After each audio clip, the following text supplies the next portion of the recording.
En ETN24 Debate la Noticia hacemos contacto en directo con Salud Hernández. Ella es analista política, corresponsal del diario El Mundo de España en Colombia y es columnista además. Señora Hernández, muy buenas noches. Muchas gracias por acompañarnos aquí en ETN24. Y bueno, la pregunta que se está haciendo hoy todo el mundo en Colombia es precisamente, ¿hay un retroceso en cuanto a seguridad? Escuchábamos al expresidente Álvaro Uribe afirmarlo así a varias voces, mientras que desde el gobierno se dice que se ha recorrido mucho camino, que todavía falta, pero que ha habido pasos hacia adelante.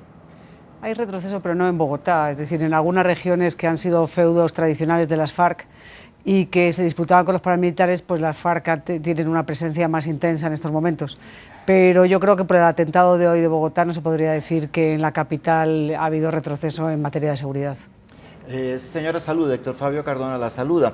Usted ha escuchado las versiones oficiales de que fueron las FARC. ¿Usted cree que es creíble ya pensar que fueron las FARC o existe alguna otra hipótesis? Yo creo que son las FARC y que fue la columna de Teófilo Forero. En este país se ha tenido siempre en Colombia la obsesión por no darle la responsabilidad de hechos que todo apunta hacia ellos a la guerrilla. Recuerden ustedes cuando el atentado del Nogal, que murieron 30 y tantas personas, tampoco la gente creía que fueran las FARC y como 2 meses más tarde, incluso el secretariado de las FARC negó ese atentado, pero 2 meses más tarde tuvieron que aceptar que era la Teófilo Forero la que causó el atentado. Lo mismo cuando pusieron la última bomba hace unos meses, hace un par de años, 1 año y pico, en Caracol, tampoco se resistían también muchos a creer que eran las FARC. No, yo creo que este atentado lleva el sello de las FARC. Le hago entonces la siguiente pregunta. ¿Por qué escuchábamos hace apenas unos minutos esa rueda de prensa del presidente acompañado? Pues estaba el general Naranjo, el director de la policía, estaba también el ministro de Defensa y hablaba el fiscal de la Nación, quien decía que bueno, que ellos todavía no podían pues decir o especular sobre quién estaba detrás de todo este atentado, cuando ya el expresidente Uribe ha salido a decir que precisamente él sí creía la teoría de que es la Teófilo Forero, y también el comandante de Bogotá salía a decir que esto es obra de las FARC. Es que siempre ha sido así, eso ha sido la norma siempre en Colombia.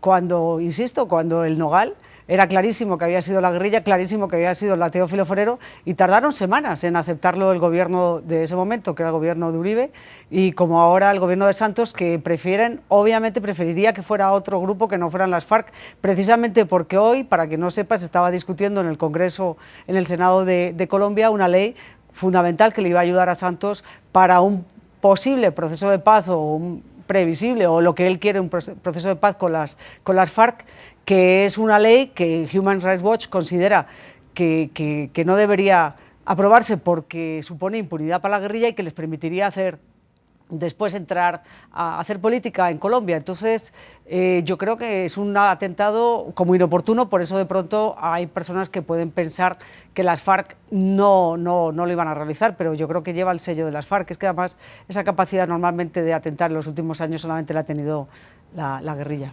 Señora Salud, pero lo que usted plantea pone de presente una situación bien curiosa. Cuando ocurren ese tipo de atentados se espera siempre que los presidentes, expresidentes, las grandes figuras se unan en torno de la democracia, que haya unidad nacional. El expresidente Uribe se lanzó en ristre contra el presidente Santos, dijo que le dolía la democracia e invitó a todo el Congreso a votar contra el proyecto del presidente Santos. Divido la pregunta, ¿está bien que un presidente haga esto, un expresidente, frente a un momento en que el país debería unirse? Y 2, definitivamente el atentado va entonces en contra de ese proyecto de supuesta paz. No, yo lo creo, es decir, las FARC nunca han hecho nada de manera inteligente. Muchas veces uno pensaría, por ejemplo, el periodista francés está en estos momentos secuestrado y no tiene ningún sentido que lo sigan manteniendo secuestrado cuando fue el propio Timochenko el que dijo que iban a renunciar al secuestro. Entonces, las FARC hacen cosas que no tienen como un sentido político claro. Por eso muchas veces hay personas que se resisten a creer que ellas sean las autoras de esos atentados. Pero en cuanto a su pregunta sobre Uribe, me parece francamente desafortunado. Yo creo que utilizar un atentado terrorista con fines políticos en un momento dado y porque el presidente Uribe tiene una pelea ya irreconciliable con Juan Manuel Santos y obviamente pues una de sus banderas es evitar que vaya esa ley, pero una cosa es estar en contra de ese proyecto de ley y otra cosa es sobre 2 muertos y sobre un atentado pues intentar obtener alguna ganancia política. Me parece muy desafortunado y en este caso totalmente fuera de lugar.